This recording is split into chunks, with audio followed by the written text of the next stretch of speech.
வரப்பே தலையாணி ஓ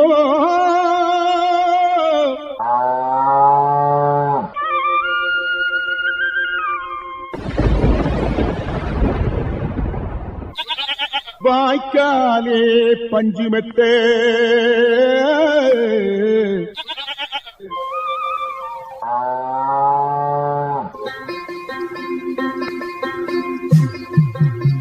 இருப்பது இந்திய அரசின் வேளாண்மை கூட்டுறவு மற்றும் உழவர் நலன் அமைச்சகம் வழங்கும் கிசான் பாணி. இது உழவர் பெருமக்களுக்கான வேளாண் வானொலி.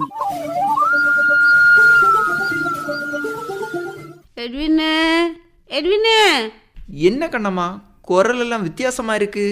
என்னடே செய்யுதுக்கு, எனக்கு ஒரே பல்லு வலியா இருக்கு பார்த்துக்கா. என்ன அங்கேயும் இங்கேயும் போய் வந்து மாத்திரையெல்லாம் வாங்கி போட்டு பார்த்தாச்சு, ஒன்றையும் சரியே இல்லை. என்ன செய்யுதுன்னே தெரியல எட்வின். பல்லு வலி வந்ததா இல்லை எங்கேயாவது அடி ஏதாவது பட்டதா? இல்லடே, பல்லு வலி கொஞ்ச நாள் கொண்டே இருக்குது பார்த்துக்கா. இருந்தாலும் இந்த பிள்ளைகளை கண்டு நம்ம வெளியிலையும் போக வழி இல்லை, மழையாட்டம் இருக்குது. ஏன்னா என்னத்திங்க இருக்காடே பல்லு வலிக்கு மருந்து? பல்லு வலிக்கு மாத்திரைக்கு வேண்டி நீ போயிட்டு இருக்க. ஐயோ, மாத்திரை ஒன்றும் என்கிட்ட இல்லை.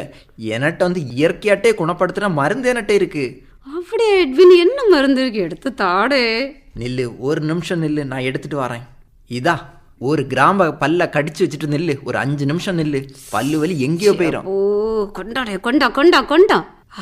அப்போ இது கடிச்சப்புறம் இதுக்கு பல்லு வலி கூடலோட செய்யுது. ஐயோ, அந்த கடிச்ச அந்த கிராம்பை வச்சுட்டு இருக்கம்போ அந்த ஊன் பகுதியில வந்து ஒரு மாதிரி பிடிச்சிட்ட மாதிரி இருக்குமே. அப்படிதான் இருக்கு பாத்துக்கோ. அப்படி இருக்க கடி இருக்க கடிச்சுதான்ட்டே வச்சிருக்கேன். இப்ப கொஞ்சம் அப்படி ஒரு மாதிரி தான் இருக்குது. இந்த கிராம்பு எங்க இருந்துட்டே வாங்கிட்டு வந்த? நிறைய வச்சிருக்கியோ? இதே போல் எங்கேயாவது போகும்போது ஏதாவது ஒரு விவசாயிகளை நான் பார்ப்பேன். அவங்கள்ட்ட ஏதாவது தோட்டத்தில் போய் பார்க்கும்போது அவங்க ஏதாவது கிராம்பு நட்டிருப்பாங்க, ஜாதிக்காய் நட்டிருப்பாங்க, இதே போல் நல்ல மிளகு நட்டிருப்பாங்க. அங்கங்கே போகும்போது நம்ம ஏதாவது கொஞ்சம் கொஞ்சமாக வாங்கி என் வீட்டில் வச்சுருப்பேன். ஏன்னா நம்ம அது மருத்துவ தேவைக்கு வந்துட்டு நம்ம டக்குன்னு எங்கேயாவது போக முடியாது இல்லையா? அதனால் வீட்டில் கொஞ்சம் கொஞ்சமாக வாங்கி வச்சுருந்தா நம்ம இந்த மாதிரி பல்வலி இந்த பார்த்துக்கா. நீ எவ்வளோ கஷ்டப்பட்டுட்டு இங்கே வந்த, இப்போ ஒரு கிராம்புவால் உன்னை பல்வலி மாறிட்டு கொஞ்சம் அப்படியே இருக்கு பார்த்துக்கா. இந்த கிராம்பு இப்போ எல்லாம் வெளியில் கிடைக்கவே மாட்டேங்குது பார்த்துக்கா. என்ன விலை விற்கிது இந்த கிராம்பு. நம்மளும் 2 தை வச்சோன்னு வச்சுக்கையா, நல்லபடியாக அந்த பிள்ளைகளுக்கு எடுத்து அப்படியே வந்து கொடுக்கலாம் பார்த்துக்கா. இப்போ இந்த தை எப்படி இதை எப்படி வளர்த்தணும், என்ன ஏது, அதே மாதிரி கிராம்பு மட்டுமா, ஜாதிக்காய், திப்பிலி, இஞ்சி, இது எல்லாமே வாசனை பொருட்கள் பற்றியா. அப்படியே நமக்கு 2-3 மரம் நட்டுலான்னு சொல்லு. கண்ணம்மா, உனட்டே ஒரு தென்னந்தோப்பு இருக்கு. அந்த தென்னந்தோப்பிலே ஊடு பயிராட்டு இந்த மாதிரி வாசனை பயிர்களை பயிரிட்டு அதிக வருமானத்தை பெருக்கலாமே. சரி, நம்ம வாசனை பயிர் போடணும் அப்படின்னு சொல்லியாச்சுன்னா நமக்கு அதோட ஆலோசனைகள் வேணும்ல எட்வின். அதுக்கு தான் கண்ணம்மா, இன்னைக்கு இரவு 7:30க்கு நம்முடைய கிசான் வாணி நிகழ்ச்சியில் வந்து சாத்தன்கோடை சார்ந்த டார்வின் அவங்க வந்து நறுமண பயிர்களும் வருமான வாய்ப்பும் பற்றி இன்னைக்கு இரவு 7:30க்கு பேசுகிறத கேளு கண்ணம்மா. கேட்றேன் எட்வின். ஐயா வணக்கம். வணக்கம் சார். ஐயா, விவசாயத்தை பொறுத்தவரை பார்க்கும்போது நீங்கள் எத்தனை வருடத்தை அனுபவம்னு சொல்லலாம்? சுமார் 30 வருடத்தை அனுபவம் இருக்குது எனக்கு விவசாயத்தில். ஒரு 30 ஆண்டுகள் வந்து பார்க்கும்போது விவசாயத்தில் அனுபவம் இருக்குது. அப்படி பார்க்கும்போது எந்த மாதிரி விவசாயத்தில் வந்து உங்களுக்கு அதிக ஆர்வம் இருக்குது? நான் தென்னை விவசாயம் போட்டிருக்கேன். அதுக்கு நறுமண மூலிகை ஆட்டு, ஜாதி, கிராம்பு, நல்ல மிளகு, இஞ்சி, திப்பிலி இவைகளை போட்டிருக்கேன்.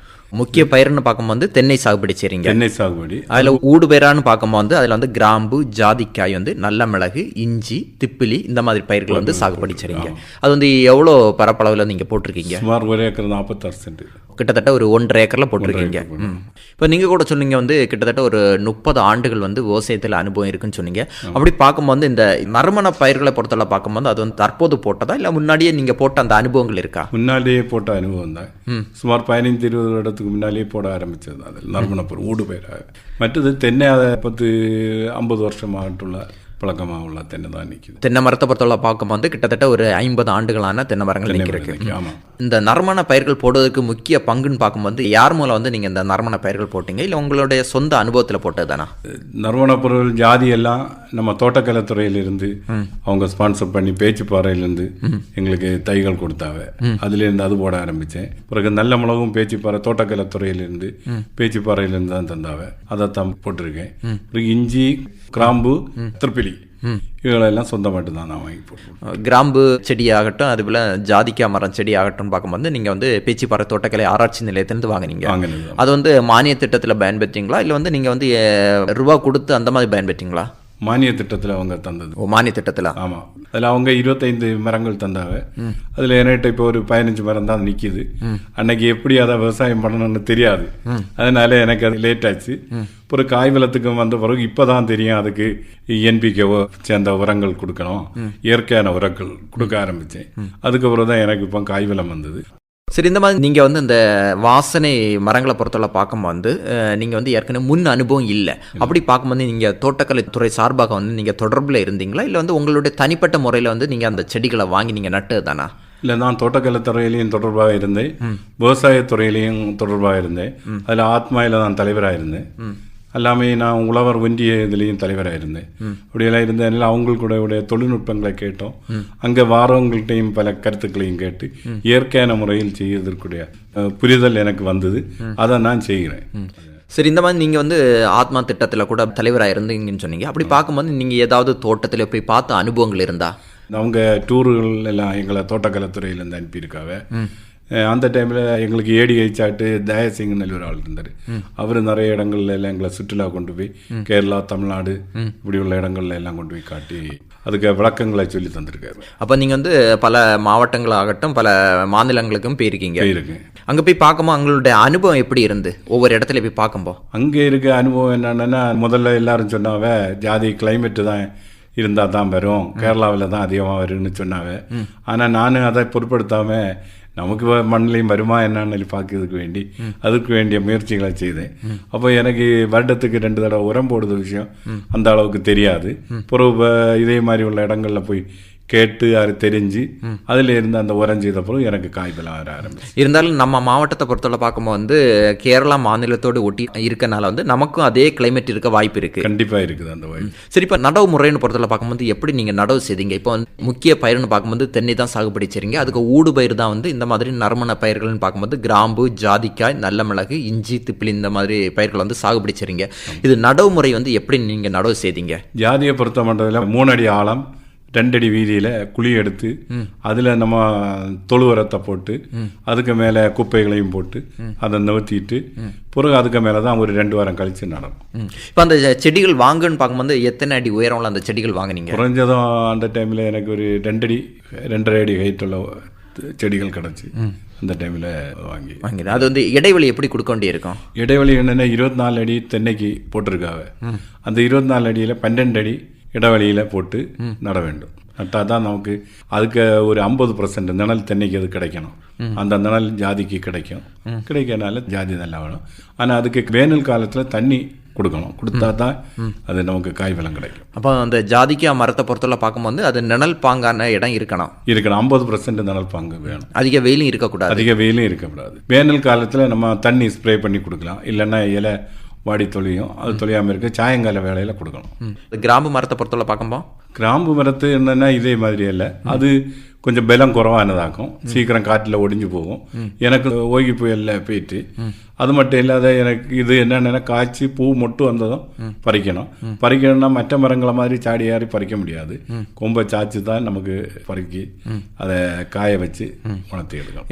இப்போ ஒரு 4 தென்னை மரம் இருக்குன்னு பார்க்கும்போது அது நடுப்பகுதியில் வந்து நீங்கள் தேர்வு செய்திருக்காங்க. அப்போ தான் அந்த மரத்தினுடைய அந்த வளர்ச்சி நல்லா இருக்கும். அதுக்கு நம்ம ஜாதிக்கு கொடுக்கறது மாதிரி என்பிகே உரங்கள் எல்லாம் கொடுத்து வச்சா கொஞ்சம் கூட அதிகமாக காய்க்கும், அதிக பலனை தரும். இப்போ உரங்கள் கொடுக்குற பருவம்னு பார்க்கும்போது எந்த காலகட்டத்தில் நீங்கள் கொடுக்குறீங்க? உரம் தென்மேற்கு பருவமழை வர வடகிழக்கு பருவமழை வர நேரம் பார்த்து நம்ம கொடுக்கணும். அப்போ நம்ம கன்னியாகுமரி மாவட்டத்தை பொறுத்தவரை பார்க்கும்போது 2 பருவமழை இருக்குது. ஒன்று வந்து தென்மேற்கு பருவமழை, இன்னொன்று வந்து வடகிழக்கு பருவமழை. இப்போ இந்த 2 பருவமழைக்கு முன்னாடி வந்து நீங்கள் இந்த உரங்கள் கொடுக்குறீங்க. இந்த உரங்களை பொறுத்தவரை பார்க்கும்போது எந்த மாதிரி உரங்கள் கொடுக்குறீங்க? என்பிகே சேர்ந்தது நம்ம சரு மேக்சிமம் இலைதலைகள் எவ்வளோ இருக்குதோ அவ்வளோத்தையும் நம்ம ஒரு 45 நாளைக்கு முன்னால் ஒரு இடத்துல கூட்டி போட்டு அதில் தண்ணியை நனைக்கியது அதில் மெட்டாரைசின் கூட நாங்கள் கலந்து போடுவோம். மெட்டாரைசின்களுக்கு என்ன அதில் வேறு இந்த கரிச்சைகளோ பூச்சிகளோ தாக்காமல் இருக்கிறதுக்கு வேண்டி போட்டு அதை திரும்ப வாரி 45 நாள் கழித்த பிறகு அது இலதலை மெல்ட் ஆன பிறகு அதை வாரி மூட்டுகளை வைக்க. இப்போ நீங்கள் கூட சொன்னீங்க வந்து என்பிகே கொடுக்குறீங்கன்னு சொன்னீங்க, நைட்ரஜன், பொட்டாசியம், பாஸ்பரஸ் இந்த மாதிரி உரங்கள் கொடுக்கன்னு பார்க்கும்போது நீங்கள் ஆரம்ப கட்டத்தில் அந்த மண் பரிசோதனை பண்ணி கொடுக்குறீங்களா, இல்லை வந்து நீங்கள் தனிப்பட்ட முறையில் கொடுக்குறது? மண் பரிசோதனை பண்ணித்தான் முதலே கொடுக்க ஆரம்பித்தது. நாகர்கோவிலில் மண் பரிசோதனை நிலையம் இருந்தது. அந்த டைமில் அதில் இருந்து அவங்க கொண்டு கொடுத்து அதை டெஸ்ட் பண்ணி தண்ணி என்ன தண்ணி அதில் வேணும்னு சொல்லி அவங்க அந்த டைமில் நைட்ரஜன் பற்றாக்குறை இருக்குன்னு சொன்னாங்க. அந்த நைட்ரஜனையும் கொஞ்சம் அதிகமாக கூட்டி கொடுத்து அதுக்கு பிறகு தான் காய் வளம் வந்துட்டு. இப்போ உரங்கள் வந்து இப்போ ஒவ்வொரு மரத்துக்கும் இப்போ வந்து கிராம்பு மரமாகட்டும் இல்லைன்னா ஜாதி மரமாகட்டும் என்ன அளவில் கொடுக்குறீங்க? அதை சுற்றிலும் ஜாதியை பொறுத்த அளவில் 1 கிலோ அளவுக்கு எள்ளு பொடி, கடலை புண்ணாக்கு, வேப்ப புண்ணாக்கு இதெல்லாம் சேர்த்து கொடுத்தா தான் நமக்கு சருவு இலை தலையெல்லாம் நிறைய போட்டால் தான் போட்டு அதுக்கு வேணும்னா தண்ணி கண்டிப்பாக கொடுக்கணும். கொடுத்தா தான் அது அப்போ தலைச்சத்து அதிகமாக கொடுக்கணும். தலைச்சத்தும் பொட்டாசும் கொடுக்கணும். அந்த மூடை சுற்றிலும் பார்க்கும்போது எப்படி என்ன அளவில் கொடுக்க வேண்டியிருக்கும்? எத்தனை அடி தள்ளி? இந்த ஜாதிக்க மூட்டில் இருந்து 3 அடி தள்ளி அந்த சருவு மூடி இருக்கும். அந்த சருவுகளை எல்லாம் நம்ம ஒதுக்கிட்டு அதில் இந்த உரத்தை 4 சுற்றியும் போட்டுட்டு அதை சருவை மூடி விட்டு அப்புறம் அந்த குழிகள் தோண்ட வேண்டி இருக்குமா? குழிகள் தோண்டப்படாது. குழிகள் தோண்டனா அதில் உள்ள சிறு சிறு வேர்கள் எல்லாம் அத்து போகும். அப்போ சீக்கிரம் அதை அடுத்த புது வேர்கள் வந்தால் தான் அது அந்த உரத்தை எடுக்கும். அப்போ அந்த சல்லி வேர்கள் மேலே இருக்க மேலே கண்டிப்பாக இருக்கணும். இருக்கிற எடுத்து அது கூட தான் சேர்த்து போட்டு சீக்கிரம் அது எடுத்துக்கணும். அது வந்து நீங்கள் ஒரு மூடாக்கு மாதிரி போடுறீங்க. மூடாக்கு அது வந்து இந்த மழைக்கு முன்னாடி போடுறீங்க. மழைக்கு முன்னாடி போடணும். அப்போ ஒரு ஆண்டுக்குன்னு பார்க்கும்போது நீங்கள் 2 டைம் வந்து உரம் கொடுக்குறீங்க. 2 டைம் கண்டிப்பாக கொடுக்கணும். 2 தடவை கொடுத்தா தான் அந்த உரம் அந்த ஒரு வருடத்துக்குன்னு அதுக்கு போதுமான சத்து அதில் கிடைக்கும். போதுமான சத்து கிடைக்கலன்னா காய்வளம் குறைய ஆரம்பிக்கும். இப்போ பூக்குறன்னு பார்க்கும்போது நட்டையிலேருந்து எத்தனை ஆண்டுகளுக்கு பிறகு வந்து பூக்க ஆரம்பிக்கும்? 3 ஆண்டுகள் 4 ஆண்டுகள் எல்லாம் பூக்க காய்க்கும். அந்த ஜாதி மரம் அப்படிதான், கிராம்பும் அப்படிதான். கிராம்பும் அப்படிதான். கிராம்பு சில வேளை 5 வருடம் வரை ஆயிரும். அது சொல்ல முடியாது. அது அதுக்கு சீதோஷ்ண நிலை நம்ம கிளைமேட் கண்டிஷன் எல்லாம் சரியா வந்தால் தான் அது வர சீக்கிரம். அப்போ ஜாதி மரத்தை பொறுத்தவரை பார்க்கும்போது கிட்டத்தட்ட ஒரு 3 ஆண்டுகள் பிறகு வந்து பூக்க ஆரம்பிக்கும். இப்போ அது காய் பருவம்னு பார்க்கும்போது அது விளைச்சல்னு பார்க்கும்போது எப்படி நீங்கள் கண்டுபிடிக்கிறீங்க? காய் என்னன்னா நம்ம பெரிய உருண்டையாக இருக்கும். அது வெடிக்கும். வெடித்த பிறகு சோப்பாக காணும். அதுக்குள்ள பத்திரி வெளியே காணும். அப்போ அதை நம்ம பறிக்க வேண்டியது. சிலது தானே கீழே விழுந்துவிடும். நம்ம பறக்க எடுக்க வேண்டியது. எடுத்துட்டு அந்த பத்திரி தனி காய் தனியாக எடுக்கணும். காயையும் தனியாக விற்கலாம், பத்திரியையும் தனியாக விற்கலாம். பத்திரிக்கு அதிக விலை உண்டு, காய்க்கு விலை கம்மி. இப்போ அந்த ஜாதி மரத்தை பொறுத்தவரை பார்க்கும்போது அந்த காய் வந்து வெடிச்ச பிறகு தான் அது விளைச்சல் ஆயிருக்குன்னு நமக்கு தெரியும். அதுதான் தெரியும். எல்லாமே நம்ம எடுக்க போனால் அது அந்த சோப்பு கலர் அதில் வராது. வராமல் வெள்ளை கலராக இருக்கும். அது எல்லாமே நம்ம விளைஞ்சி நெல்லி சில தெரியாமல் பறிச்சோன்னா பறித்து அதை உடச்சி பார்க்க விதத்தில் அந்த சோப்பு தன்மை வராது. இப்போ இந்த ஜாதி காயை பொறுத்தவரை பார்க்கும்போது எப்போதுமே காய் இருக்குமா, இல்லை இந்த சீச காலங்கள் மட்டும்தான் அந்த பூ பூத்து காய் பிடிக்க வாய்ப்பு? 2 சீசன் நிறைய காய் இருக்கும் ஒரு வருஷத்தில். எல்லாமே கொஞ்சம் மிதமாக தான் இருக்குங்க. எப்பவும் ஆனால் காய் இருந்துட்டு தான் இருக்கும். சீச காலங்கள்னு பார்க்கும்போது அதிக பூ பூத்து காய்க்க வாய்ப்பு இருக்கு. அந்த மழை காலங்களில் அதிகமாக பூ காய்கள். இந்த தென்மேற்கு பருவமழை வந்த பிறகும் பூத்து காய்க்கும். வடமேற்கு மழை வந்த பிறகு உள்ள இதுலேயும் பூத்து காய்க்கும். சரி, எப்படி அந்த காய்களை வந்து நீங்கள் கலெக்ட் பண்ணி எடுக்கிறீங்க? தரையில் விழுந்து இதை பறக்கி அந்த இதில் அதில் மேலே பாகத்தில் இருக்கும் காயில் தோடு அதை வெளியே எடுத்துருவோம். காய் தனிமை பத்திரி தனிமையாட்டு எடுத்துருவோம். அது வீட்டில் கொண்டு வந்து நீங்கள் வீட்டில் எடுத்துருவோம். அந்த காய் இதை சிலவங்க ஊறுகாய் போடுறதுக்கும் மற்ற சம்மந்திக்கெல்லாம் எடுக்காவ அந்த காயினுடைய அந்த தோல் அது வந்து ஊறுகாய்க்கும் பயன்படுத்தாவே. அதனால அதில் அதுக்கும் போகுது. அப்போ அதில் அந்த காயே மருத்துவ குணத்துக்கும் இருக்குது, நறுமண பொருளுக்கும் இருக்குது. ஆமாம். பிறகு நமக்கு மருத்துவ குணம் பார்த்தா அதை காயை உடைச்சி நம்ம அரைச்சி பாளையங்கொட்டம் பழம் சேர்த்த பிறகு தூக்கம் வராது. உங்களுக்கு உச்சியில் தப்பளை மாதிரி வச்சா நல்ல தூக்கம் வரும், சுகமாக தூங்க. அதனால எந்த சைடு எஃபெக்டோ ஒன்றுமே கிடையாது. அது வந்து மருத்துவ குணத்துக்கு இதே இது கிராம பொறுத்தவரை பார்க்கும்போது வந்து நீங்கள் கூட சொன்னீங்க வந்து கிட்டத்தட்ட ஒரு 5 ஆண்டுகளுக்கு பிறகு தான் வந்து அது பூக்க ஆரம்பிக்கும்னு சொன்னீங்க. இப்போ அது வந்து ஆரம்ப கட்டத்திலேருந்து இப்போ நட்டையிலேருந்து அது 5 ஆண்டுகளுக்கு பிறகு எவ்வளோ கிலோ பூக்கள் வர கிடைக்க வாய்ப்பு இருக்குது? 5 ஆண்டுகளுக்கு ஒரு மரத்திலிருந்து ஒரு 100 250 கிராம் 200 இந்த அளவுக்கு தான் முதல்ல அவ்வளோதான் கிடைக்கும். பெரிய அளவில் அப்படி கிடைக்கும்.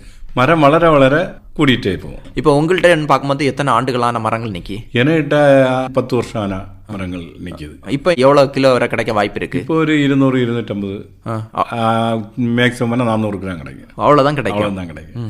வெயிட் குறவு இந்த கிராம பொறுத்தளவு வெயிட். அதுக்கு பிரயோஜனம் என்னன்னு அதில் ஆயில் கண்டென்ட் கூடுதல் இருக்கு. அது மட்டும் இல்லை பல்வலி இதை பொடியாக பண்ணி நம்ம பல் உப்பு கூட சேர்த்து தேய்ச்சி பல் வளர்க்கணும்னா அதில் ஊனு இல்லை இந்த ப்ளீடிங் வராது. பிறகு நமக்கு பல்லு வலியும் வராது.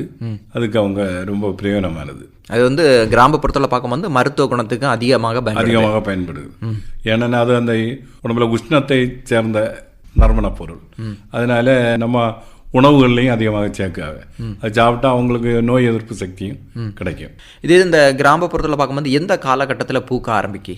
அதிகமாக மார்ச், ஜனவரி, பிப்ரவரிக்கு பிறகு தான் பூ கிடைக்க ஆரம்பிக்கும். இப்போ கிராமப்புறத்தில் பார்க்கும்போது அது வந்து பூ பூக்கக்கூடாதுன்னு சொல்லுவாங்க. அந்த மொட்டிலே வந்து நம்ம வந்து அறுவடை பண்ணணும்னு சொல்லுவாங்க.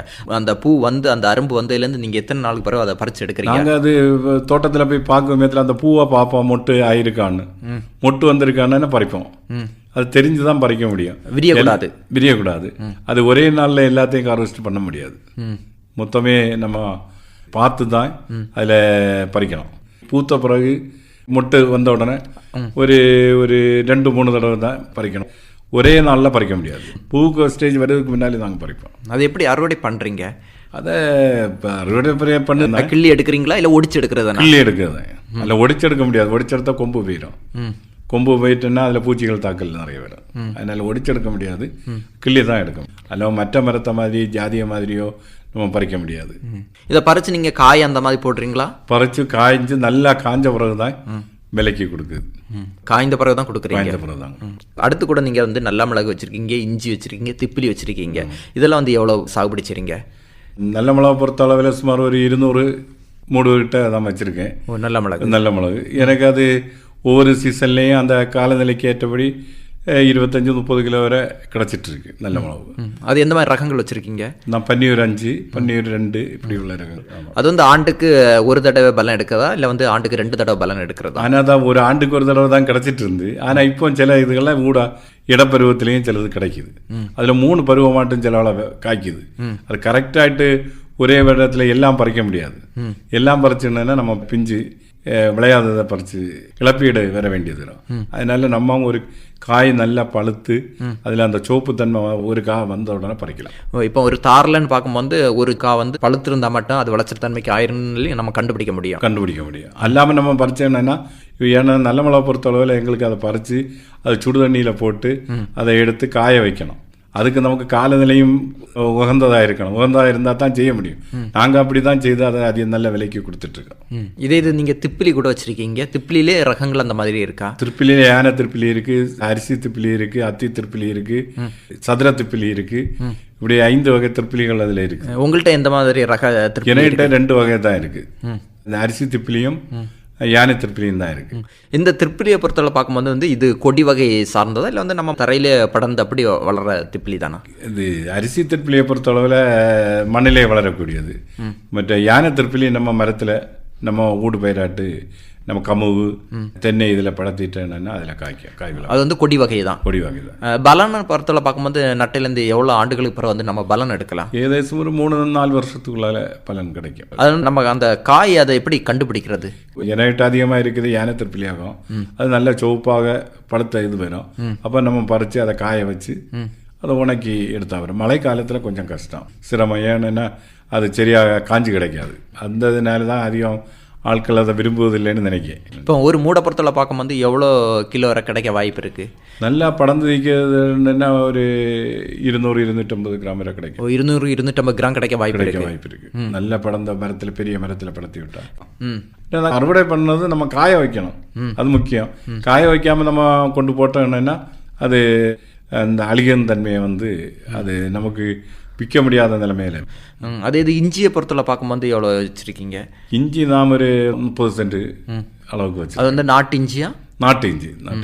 அதில் காரத்தன்மை, நாட்டு இஞ்சி என்னென்ன காரத்தன்மை இருக்கும். பின்ன அதில் மருத்துவ குணம் பார்த்தா காலையில் இஞ்சியை சாப்பிட்டா நம்ம உடம்புல உள்ள சந்திரன் கிரகத்துக்கு எதனால குளிர்ச்சியாக இருக்கும் உடம்பு. அந்த குளிர்ச்சியை மாற்றுவதற்கு நம்ம டீயில் ஒரு துண்டு இஞ்சியை போட்டு குடித்தோம்னா அந்த குளிர்ச்சி தன்மை மாறும். என்ன சொல்கிறீங்கன்னா நம்ம ஒரு காலையிலேருந்து இந்த ஜலதோஷமாக அந்த தொண்டையில் வந்து கரகரப்புன்னு இருந்துன்னு பார்க்கும்போது இந்த இஞ்சியை வந்து நம்ம டீ கூட போட்டு அருந்திடலாம். ஆமாம், சந்திரனுக்கு ஆதிக்கம் இருக்கும்போது உடம்பு காலையில் குளிராக இருக்கும். அந்த குளிரை மாறணும்னா நம்ம இந்த இஞ்சியை ஒரு போட்டு டீ சாப்பிட்டோம்னா அதை குளிர்ச்சி மாறும். சரி, இந்த மாதிரி நீங்கள் வந்து நறுமண பயிர்கள் சாகுபடி செய்யணும்னு பார்க்கும்போது அதனுடைய வருமானம் வந்து எப்படி இருக்குது? வருமானம் இப்போ உள்ள கூலி ஆட்களுக்கு சம்பளம் வைத்து பார்க்க சமயத்தில் அது நமக்கு நினைச்ச நேரத்தில் இப்போ பறிக்க முடியாது. அது ஒரு பிரச்சனை வந்துட்டுருக்கு. அதனால நமக்கு லாபமும் குறைவாக இருக்கும். சில வேளை பழுத்திருக்க டைமில் எல்லா நல்ல மிளகும் ஒரே நாளில் பறிக்க முடியாது. ஏன்னா பறிக்க ஆள் கிடைக்கலன்னா அது சில வேளை மழை பெய்யுதுன்னா அது வேஸ்ட்டாக போயிடும். அப்படியும் ஒரு நிலைமை இருக்குது. ஆனால் இப்போ இருக்க விலையை பொறுத்த அளவில் நம்ம பெரிய லாபமும் இல்லை நஷ்டமும் இல்லைன்னு சொல்லலாம். இப்போ இந்த கிராம பொறுத்தவரை பார்க்கும்போது கிலோக்கு எவ்வளோ ரூபா வரை இருக்குது. அதே போல் வந்து ஜாதிக்காயை பொறுத்தவரை பார்க்கும்போது எவ்வளோ ரூபா இருக்குது. அதே போல் நல்ல மிளகு, இஞ்சி, இந்த திப்பிலியை பொறுத்தவரை பார்க்கும்போது எவ்வளோ ரூபா வரை இருக்குது. இப்போ கிராம்பை பொறுத்த அளவில் 100 கிராம் 100 ரூபா இருக்குது. நல்ல மிளகை பொறுத்த அளவில் 400 450 அந்த ரேஞ்சில் இருக்குது. அப்புறம் இஞ்சியை பொறுத்த அளவில் 100 120 ரூபா கிலோக்கு இருக்குது. திருப்பிலியை பொறுத்த அளவில் 1000 இப்படி உள்ள நிலைமையில் இருக்குது. ஆனால் நமக்கு அந்த டைமுக்கு விலை சில விலை கூடுதலும் கிடைக்கும், சில விலை குறைச்சுங்க. அது நம்ம கொண்டு கொடுக்க நேரத்தை பொறுத்தது. அவங்களுக்கு அதிகம் வந்துன்னா விலையை குறைச்சி வாங்குவாங்க. எங்கே தான் நீங்கள் வந்து விற்பனை செய்கிறீங்க, சந்தைப்படுத்துறீங்க? அதிகம் கொலைசேரம், பனிச்சமூடு இப்படி உள்ள இடங்களில் வியாபாரிகள் இருக்காங்க, அவங்க வாங்குவாங்க. அவங்க வந்து மொத்தமாக வாங்கிடுவாங்க. மொத்தமாக வாங்கிடுவாங்க. எவ்வளோ கிலோ கொண்டு கொடுத்தாலும் வாங்க, எவ்வளோ கொடுத்தாலும் அவங்க வாங்குறதுக்கு தயாராக இருக்காரு. இது ஜாதிக்காயிலேயே வந்து அந்த பத்திரி தனியாக பிரிப்பாங்க, அந்த காய் தனியாக பிரிப்பாங்க. அந்த பத்திரியினுடைய விலை கூட வந்து அதிக விலைக்கு போகுன்னு சொல்லுவாங்க. அது கூட வந்து எவ்வளோ ரூபா இருக்குது? பத்திரிக்கிற விலை 1500, காய் விலை 400 450 இந்த ரேஞ்சில் இருக்கும். காய்க்கு வந்து தனி விலை போய் தனி விலை. பத்திரின்னு பார்க்கும்போது அது தனி விலை. அது தனி விலை. மருத்துவ குணத்துக்கு போகிறதுனால அது மட்டும் இல்லை, சுவை ஊட்டும் பொருளுக்கும் போகுது. அதனால அதுக்கு விலை கூட அதிகமாக தான் இருக்கும்.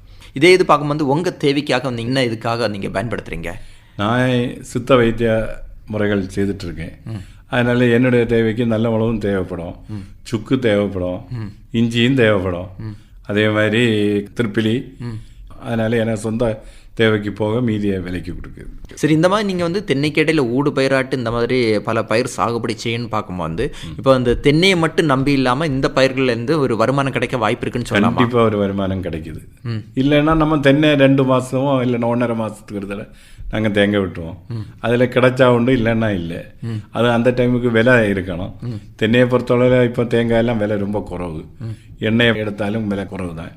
இன்னும் அதுக்காக ஊடு பயிராட்டு இந்த நறுமண பொருளை செய்தால் ஒரு நமக்கு அந்த தென்னையிலேருந்து கிடைக்க விட ஒரு வருமானம் கிடைக்கும். அது மட்டும் இல்லை, இதுக்கு இலை தலைகள் எல்லாம் அதுக்கு NPK மாதிரி நைட்ரஜன், பாஸ்பரஸ், பொட்டாஸ் இதெல்லாம் அதில் கிடைக்குது. இல்லை தலைச்சத்துக்கள் எல்லாம் இல்லை கிடைக்க வாய்ப்பு இருக்குது. அதனால் நம்ம தென்னைக்கும் ஒரு தலைச்சத்துக்கள் கிடைக்குன்னு தான் சொல்லலாம். அது மட்டும் இல்லை, மூடாக்கு பதில் இதுகள் இருக்கனால, நம்ம திருப்பிலி இருக்கனால அந்த மூடுகளில் தென்னைக்கு பக்கத்தில் எல்லாம் சுற்றி அது கிடைக்கிறதுனால வெயிலின் தாக்கம் அதில் கிடைக்காது. இன்னும் அதுக்கு மேலே நம்ம மூடாக்கு போட வேண்டிய இடத்துல மூடாக்கும் கூட போட்டு விட்டோம்னா நல்லா இருக்கும். ஒரு வருமானம் கிடைக்க வாய்ப்பு இருக்கு. அப்போ இவ்வளோ நேரம் வந்து நறுமண பயிர்களும் வருமான வாய்ப்பும் பற்றி நல்ல அருமையான கருத்துக்கள் சொன்னீங்க ஐயா. நன்றி, வணக்கம்.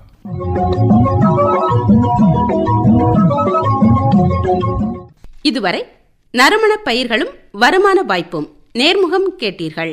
பங்கு பெற்றவர் சாத்தன்கோடு சி. டார்வின் அவர்கள். உடன் உரையாடியவர் டி. எட்வின் ஜெயராஜ். இதுவரை கேட்டது இந்திய அரசின் வேளாண்மை கூட்டுறவு மற்றும் உழவர் நலன் அமைச்சகம் வழங்கிய கிசான் பாணி. இது உழவர் பெருமக்களுக்கான வேளாண் வானொலி.